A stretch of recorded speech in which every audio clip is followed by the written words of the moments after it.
And we are joined by Congressman Vicente Gonzalez, representing Texas's 34th District. He is in D.C. today. Thank you so much for your time, sir. Big news days ago. The 43-day-old shutdown came to an end. A lot of Democrats are criticizing the handling of health care tax credits, and I believe you're one of them. Is that correct? That's right. That's right. You know, I'm happy that the government is open again and that we're paying our federal employees and everyone else who needs to get a paycheck from the federal government, including my employees. But I'm disappointed the ACA tax credit was not included. That's going to hurt hundreds of thousands of people in South Texas, and it's going to hurt millions of Americans that are going to be kicked off health care next year simply because they can't afford it. For example, a 60-year-old couple, family of four, making $82,000 a year will have a health care premium increase of $16,800. That is tremendous. That's almost 300% increase, and a lot of these folks can't afford it. So what happens? They go uninsured, and at the end of the day, they end up in our ERs, and we end up paying a much higher price tag for it. And we're not doing enough preventative care. And I'm especially concerned in our district, where Texas, to begin with, is the most uninsured state in the country. And South Texas is the most uninsured region within the state. So people are more impacted in our region than other places around the country. So I can't in good conscience vote that it's a good thing in any way to not allow that tax credit to continue to some of the most uninsured, hardworking people in Texas and in America. And what do you anticipate this does to premiums for people in the Valley in your district now? Well, it's going to increase premiums tremendously.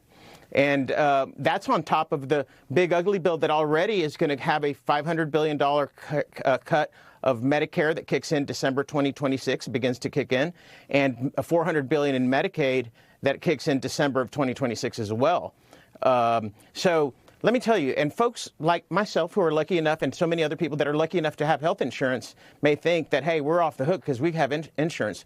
Well, no, because when you take $1 trillion of health care out of the American economy, what happens is you start seeing clinics shutter, hospitals, many healthcare providers go into other things or go to other communities, and we become communities with less healthcare than we had before.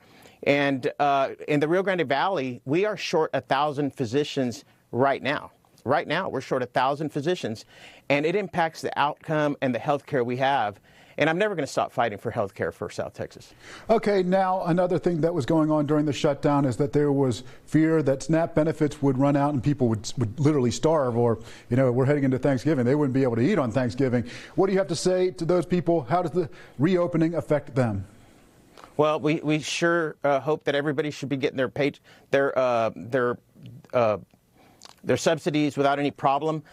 SNAP, there's a rainy day fund that the White House, the administration has access to that would cover for a good period of time the resources that need to be expended in SNAP across the country.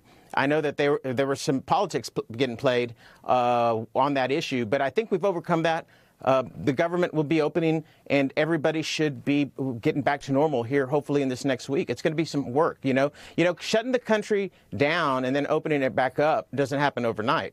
And but I'm expecting that in the next week we start seeing everything come back to some normality. Okay, how do you respond to President Donald Trump's talk that the Democrats were using the shutdown to extort America, that they're extortionists? Do you think that was just extremism by the president? It certainly is. At least it's not. What you're talking about is when I have 130,000 South Texans that are fixing to get kicked off health insurance, that is not extortion. Those are folks that we should continue to fight for, and I have. I just signed a discharge petition that's going to be a bipartisan discharge petition that we're asking for a 3-year extension of that health care tax credit. And they promised that we were going to vote on it. We hope that we can get this done in a bipartisan way. Let me tell you, 75 of the poorest districts in America are represented by Republicans, and they are hurting, and they need health care, and they need just basic necessities. And these are what we're talking about with these tax credits. These are not folks that are on some type of unemployment line or anything. These people are working. They're working class Americans, paying into the system and contributing to our economy, and cannot get basic health care to live a healthy life. Okay, now the government is reopened until January, and of course there's a lot of people who are very cynical these days about government and about Congress. I'm sure you've heard from them.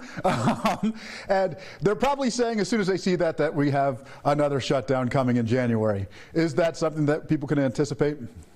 I hope not. I hope we can continue talking and coming up in a bipartisan way and coming up with a plan that the American people can agree on across the board. And that means taking care of the billionaires, but also taking care of working class people that are trying to struggle through living their daily lives, paying bills every month, making car payments, house payments, being able to afford groceries and medications. We have a lot of those folks in South Texas that are struggling right now. And I just feel that this administration has focused on helping those ultra-wealthy people and ultra-wealthy multinational corporations, bailing out Argentina with $40 billion of American taxpayer money and not taking care of many working people, and many of them who supported him this last cycle and voted for him. Okay, now we have less than a minute left. What will be the process for back pay for those federal workers who weren't receiving pay during the shutdown?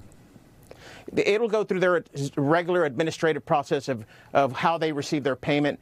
We're hoping to expedite that and get everybody reimbursed as fast as possible. My own staff wasn't getting paid. I had a lot of friends in the federal government that were not getting their payments. A lot of them were able to get these zero interest rate loans to get them through this period.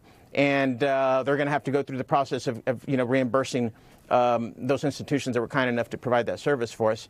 But we hope that everything will get back to normal here really soon. All right. And yes, we do anticipate seeing government workers back to normal. Okay. Thank you so much for your time. Congressman Vicente Gonzalez, who joined us in the nation capital.